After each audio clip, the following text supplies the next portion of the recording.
सिंध आज पाकिस्तान का हिस्सा है, लेकिन सिंध ऐतिहासिक रूप से भारतीय भूभाग का क्षेत्र रहा है। इसी कारण सिंध हमारी आत्मा में भी बसता है और राष्ट्रगान में गर्व से उच्चारित होता है।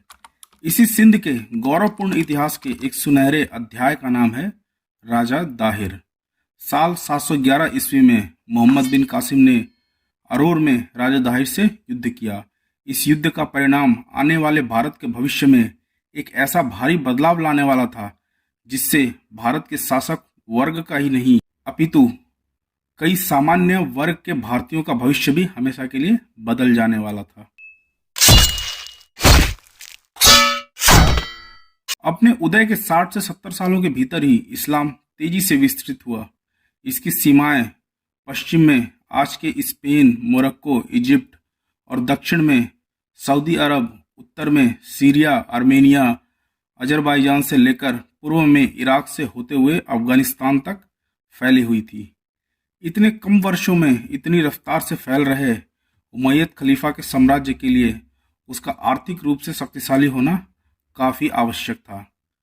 भारत से उनका व्यापार तो चलता रहता था, लेकिन ये उनके लिए काफी नहीं था।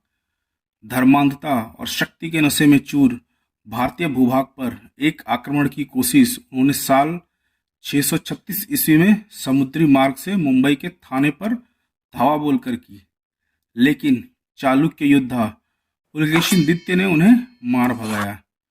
समुद्री मार्ग पर असफल होने के बाद स्थल मार्ग को चुना गया। भारत में प्रवेश करने के लिए उन्हें सीधे तौर पर सिंध को पार करना पड़ता।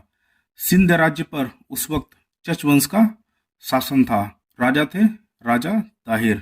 देखा जाए तो सिंध भारत के ऊपर होने वाले किसी भी आक्रमण के लिए एक ढाल की तरह कार्य करता था। तत्कालीन इराक के शाह अल हज्जाज को इस्लाम के परचम को भारतीय भूभाग पर फहराने की तलब मची हुई थी, लेकिन बिना खलीफा के आदेश के वो सेना को भारत की तरफ अग्रसर नहीं कर सकता था। आज के समय के ओमान में उस समय माविया बिन हारिस अलाफी और मोहम्मद बिन हारिस अलाफी दो भाइयों ने खलीफा के विरुद्ध बगावत कर दी, जिसमें अमीर सईद मारा गया।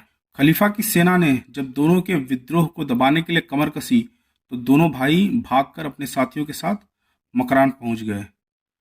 मकरान राजा दाहिर के क्षेत्र में पड़ता था। शरण में शत्रु को भी आश्रय देना सनातन धर्म की परंपरा रही है।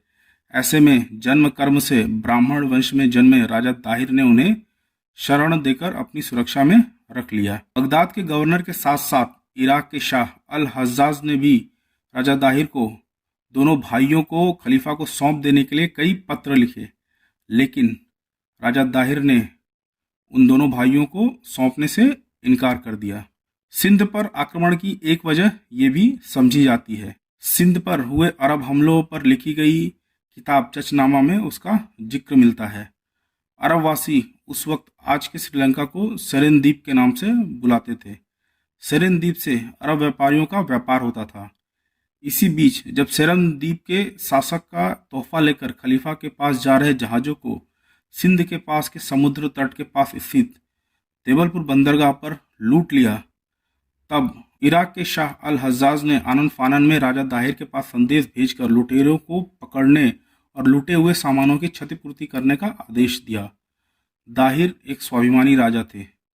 उन्होंने अपने राज्य में किसी और शासक के आदेश को अपनी स्वायत्तता पर हमला समझा और अल हज्जाज का आदेश मानने से इनकार कर दिया। हज्जाज को वो मौका मिल गया जिसकी वो तलाश कर रहा था। उसने तत्कालीन खलीफा वालिद से सिंध पर आक्रमण करने की अनुमति ले ली। खलीफा वालिद से मिले आदेश के बाद हज्जाज ने अपने सेनानायक उबैदुल्लाह के नेतृत्व में एक बड़ी सेना सिंध की तरफ रवाना की, लेकिन सिंध कोई कांच का घर तो था नहीं।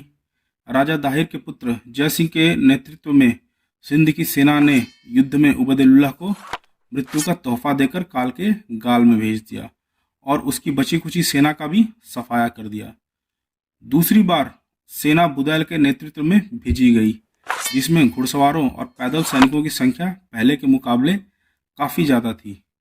साथ ही कई नए सैन्य उपकरण भी दिए गए, लेकिन अंजाम वही ढाक के तीन पात। जय सिंह ने बुदैल को भी पराजित कर युद्ध में मार डाला। इराक में बैठे हज्जाज को इससे गहरा धक्का लगा। चारों दिशाओं में अपनी कीर्ति फहराने वाली इस्लामी सेना सिंध में आकर बुरी तरह से नेस्तनाबूद कर दी गई थी। शाह हज्जाज ने सिंध पर आक्रमण करने के लिए इस बार 17 वर्षीय मोहम्मद बिन कासिम को चुना और उसके नेतृत्व में 6,000 घुड़सवारों और 8,000 पैदल सैनिकों की सेना भेज दी गई। सिंध आते आते रास्ते में मोहम्मद बिन कासिम को मोहम्मद हारून से सहायता मिली। हारून ने मोहम्मद बिन कासिम को अपनी 6,000 ऊँटों की सैन्य टुकड़ी के साथ साथ 5 बलिस्ते भी दिए। बलिस्ते तोप की तरह का हथियार था जिससे बड़े गोल पत्थरों को फेंका जा सकता था, जो किले की मोटी मोटी दीवारों को भी तोड़ सकने की क्षमता रखते थे। सिंध पहुंचने से पहले अब्दुल अस्मत जहां के नेतृत्व में एक और सैन्य टुकड़ी मोहम्मद बिन कासिम के साथ जुड़ गई, जिससे मोहम्मद बिन कासिम का सैन्य बल 25,000 के आसपास जा पहुंचा। इसी बीच सिंध में कुछ विश्वासघाती परिस्थितियों ने भी जन्म लिया, जिसका उल्लेख करना अति आवश्यक है। राज्य के कुछ बौद्ध धर्मावलंबियों ने राजा दाहिर के विरुद्ध जाकर मोहम्मद बिन कासिम की मदद की। सिंध पर अरबों द्वारा किए गए हमलों पर लिखी किताब चचनामा में इस बात का पुख्ता सबूत मिलता है। राजा दाहिर से पहले सिंध पर शासन करने वाले शासक चंद्रसेन ने बौद्ध धर्म के प्रचार प्रसार में ज्यादा मदद की थी, लेकिन दाहिर के आने के बाद से प्रचार प्रसार में मिलने वाली मदद में काफी कटौती कर दी गई थी, जिससे बौद्ध धर्मावलंबी काफी नाराज हो गए थे। मकरान के रेगिस्तान से गुजरते हुए सिंध की तरफ बढ़ रहे मोहम्मद बिन कासिम को आज के लसबेला, जिसे तब फन्ना ज़बर और अरमान बेला शहर के नाम से जाना जाता था, से युद्ध करना पड़ा। इन दोनों छोटे शहरों ने पहले के दोनों अरब हमलों का सामना किया था। इसी कारण उन्होंने वो तबाही और विभीषिका देखी थी जो उबैदुल्लाह और बुदैल के हमलों के बाद मचाई गई थी। महिलाओं और बच्चों पर हमला और उसके बाद धर्म परिवर्तन का विभत्स रूप। जिसने धर्म परिवर्तन से इनकार किया उसे गुलाम बनाकर अलग अलग बाजारों में बेच दिया गया। मोहम्मद बिन कासिम की इतनी बड़ी सेना के सामने वो कब तक टिक पाते? वो हारे और उसके बाद उनके साथ क्या हुआ वो आप समझ ही सकते हैं। सिंध में पहला आक्रमण देवलपुर पर हुआ। उस समय मान्यता थी कि जब तक देवलपुर के मंदिर का ध्वज आकाश में लहराता रहेगा तब तक देवलपुर किले को कोई जीत नहीं सकता। मोहम्मद बिन कासिम ने पहले देवलपुर में तैनात राजा दाहिर की सेना को हराया, फिर देवलपुर मंदिर के ध्वज को गिरा दिया। इससे उसे मनोवैज्ञानिक बढ़त मिल गई और इसके बाद देवलपुर के किले को भी जीत लिया। वहां भारी मात्रा में तोड़फोड़ की गई, सभी मंदिरों को तोड़ दिया गया, देवलपुर के मंदिर के गुंबद को भी गिरा दिया गया।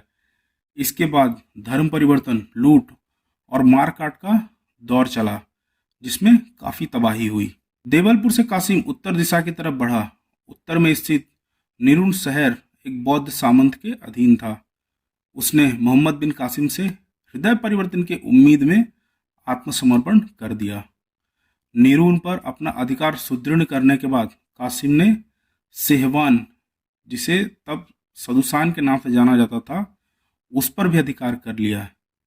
इसके बाद निरुण और सदुसान के बौद्धों ने तबाही का वो मंजर देखा जिसकी वो कल्पना भी नहीं कर सकते थे।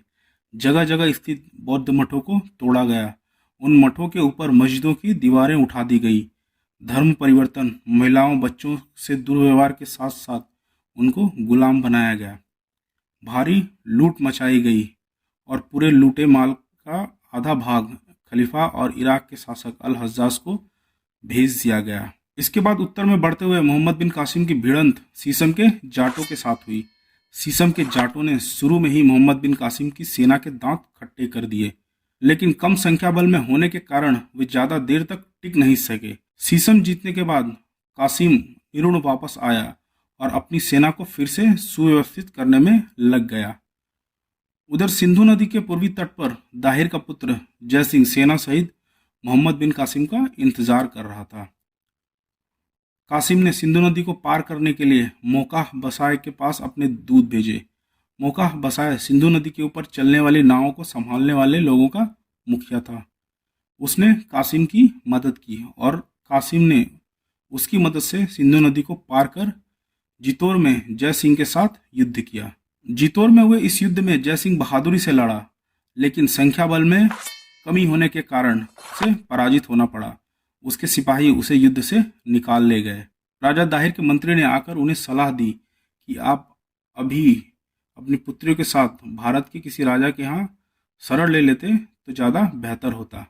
लेकिन दाहिर का जो जवाब आया वो चचनामा में दर्ज है, जिसमें उसने कहा कि उन राजाओं से जाकर कह दो कि इन अरब आक्रांताओं और उनके बीच में मैं दीवार की तरह खड़ा हूँ। अगर मैं युद्ध में जीतता हूँ तो मेरा राज्य और मेरे लोग बच जाएंगे, लेकिन अगर मैं युद्ध में मारा गया तो मेरे बलिदान की कहानी अरब और भारत के इतिहास की किताबों में लिखी जाएगी और आने वाले भविष्य में लोगों को महत्वपूर्ण संदेश जाएगा। अरूर में आखिरकार राजा दाहिर और मोहम्मद बिन कासिम का आमना सामना हुआ। राजा दाहिर बहादुरी से लड़े, लेकिन अपने ही लोगों के विश्वासघात और शत्रु से जुड़ जाने के कारण अरोर के युद्ध में राजा दाहिर लड़ते लड़ते वीरगति को प्राप्त हुए। ये युद्ध निर्णायक था। इसने भारतीय भूभाग पर इस्लाम के आवागमन का रास्ता व्यवस्थ कर दिया था। राजा दाहिर की मृत्यु के बाद पूरे सिंध ने इस्लामी धर्मांतरण का वो रूप देखा जिसकी कल्पना नहीं की जा सकती थी। आगजनी, लूट, मारकाट तो आम बात सी हो गई थी। महिलाओं और बच्चों के साथ साथ सबसे बुरा सलूक हुआ। उन्हें उनके परिवारों से अलग करके गुलाम बनाकर गुलामों के बाजारों में बोली लगा लगा कर बेचा गया। जिन लोगों ने कासिम का साथ दिया था वो भी नहीं बच पाए। सबके सामने एक ही विकल्प था, इस्लाम अपनाओ या मारे जाओ। मंदिरों को तोड़ा गया, उनकी जगह मस्जिदों की मीनारें खड़ी कर दी गई। इन सब के बावजूद मोहम्मद बिन कासिम की मृत्यु को लेकर दो धारणाएं हैं, जिसमें एक राजा दाहिर की पुत्रियों से जुड़ी है और दूसरी खलीफा द्वारा अल हज्जाज और उसके समर्थकों को मरवा देना। दूसरी अवधारणा कहती है कि साल 714 में अल हज्जाज की मृत्यु हो गई और उसके बाद 715 में खलीफा वालिद की भी मृत्यु हो गई, जिसके बाद सुलेमान खलीफा बने। उसने उन सभी लोगों से बदला लिया जिन्होंने अल हज्जाज का साथ दिया था। उससे जुड़े सभी लोगों को या तो महत्वपूर्ण सत्ता के पदों से हटा दिया गया या उन्हें मार दिया गया, और इसी में मोहम्मद बिन कासिम भी मारा गया। लेकिन इस धारणा में बड़ा पेंच ये फंसता है कि आखिरकार खलीफा कासिम को क्यों मरवाएगा, जबकि उसका सिपह सलार उसके लिए पूर्व में इस्लामी झंडे को बुलंद करने के साथ साथ उसका विस्तार भी कर रहा था। ऐसे में दूसरी अवधारणा शायद सही हो, जिसके मुताबिक जैसे ही कासिम को खबर मिली कि राजा दाहिर की दोनों पुत्रियां सूर्य देवी और परमाल देवी अभी भी जिंदा हैं और छुपी हुई हैं, उन्हें ढूंढकर निकाला गया और कासिम ने उन्हें 5 दिनों तक अपने हरम में अपनी निगरानी में रखा और उसके बाद उन्हें खलीफा सुलेमान के पास भेज दिया। सूर्य देवी और परमाल देवी की खूबसूरती ने खलीफा के होश उड़ा दिए थे। ऐसे में जब वो सूर्य देवी को छूने के लिए आगे बढ़ा तो सूर्य देवी पीछे हट गई और बोली, बादशाह, हम आपके काबिल नहीं हैं। हमें कासिम ने पहले ही अपने हरम में रखा था और अब आपके सामने जूठन की तरह प्रस्तुत कर दिया है। ये सुनते ही खलीफा सुलेमान आग बबूला हो गए और उसने मोहम्मद बिन कासिम को चमड़े में सिलवा कर लाने का आदेश दिया। दम घुटने की वजह से मोहम्मद बिन कासिम रास्ते में ही मारा गया। खलीफा को जल्द ही सच्चाई का पता चल गया और उसने दोनों बहनों को जिंदा दफन करने का आदेश दिया। मोहम्मद बिन कासिम के राजा दाहिर से जीतने के कई कारण गिनाए जा सकते हैं। कासिम की सेना बेहतर ढंग से एक इकाई की तरह लड़ रही थी। कासिम ने जिहाद का नाम लेकर युद्ध को इस्लाम के परचम को बुलंद करने का सहारा लिया। कासिम की सेना ने मंगोलिया धनुष का इस्तेमाल किया। उसके पास बलिस्ते और किले के दरवाजों को तोड़ देने वाले घेराबंदी के उपकरण भी थे। उसके सैनिक दिन और रात 2 खेपों में युद्ध कर सकते थे। कासिम की सफलता में एक बड़ा राज ये भी है कि दाहिर से नाराज उसके ही कई सामंत आकर मोहम्मद बिन कासिम से मिल गए थे। पाकिस्तान में मोहम्मद बिन कासिम को नायक के रूप में माना जाता है और दाहिर के अस्तित्व की कोई चर्चा भी नहीं करता। भारत में इतिहास पढ़ाने वाले इतिहासकारों ने सिर्फ विजेताओं का इतिहास लिखा है, वो भी चुन चुन कर। जब आप चोल, अहोम, मराठाओं के इतिहास से ठीक से परिचित नहीं हैं तो फिर राजा दाहिर का नाम सुन भी कैसे लेंगे। ब्राह्मण शासक होने के कारण जो तिरस्कार पुष्यमित्र शुंग के इतिहास पर लगाया गया, उसका शिकार भला राजा दाहिर कैसे न होते। खैर, ये बहस निकलेगी तो बहुत दूर तक जाएगी और आखिरकार सिर फुटबॉल की नौबत आ जाएगी। भारतवर्ष की धरती ने पहले भी पराजय का दंश झेला था, लेकिन धर्म परिवर्तन का ऐसा क्रूर सैलाब और धार्मिक स्थलों की ऐसी अवमानना का जहर कभी नहीं पिया था। मोहम्मद बिन कासिम का हमला निश्चय ही भारतीय इतिहास का एक निर्णायक पन्ना है, जिसने आने वाले भविष्य में अनेकों अनेक बदलावों की दस्तक को तेज कर दिया था। इस पन्ने को हमेशा याद रखिएगा, क्योंकि जो पीढ़ी अपने इतिहास को याद नहीं रखती है, आने वाली पीढ़ियां उनका इतिहास अक्सर धुंधला कर देती हैं।